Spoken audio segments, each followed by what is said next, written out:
ഭഗവതി ആണെങ്കി മറ്റേ ആ തനി സ്വരൂപം ഒന്ന് കാണിച്ചേ. തനി സ്വരൂപമോ? ആ ഈ കിരീടവും സ്വർണമാലയും മറ്റേ ശൂലവും ഒക്കെ പിടിച്ച് ശിവാജി കലണ്ടറിലൊക്കെ കാണുന്ന പോലെ. ശരി, കണ്ണടയ്ക്കൂ. അത് വേണ്ട, ആ നമ്പർ കയ്യിൽ വെച്ചാ മതി. കണ്ണടയ്ക്കുമ്പോ മുങ്ങാനല്ലേ. എന്റെ വിശ്വരൂപം കാണണമെങ്കിൽ മതി.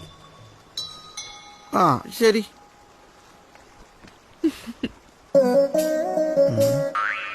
മാത്തപ്പൻ.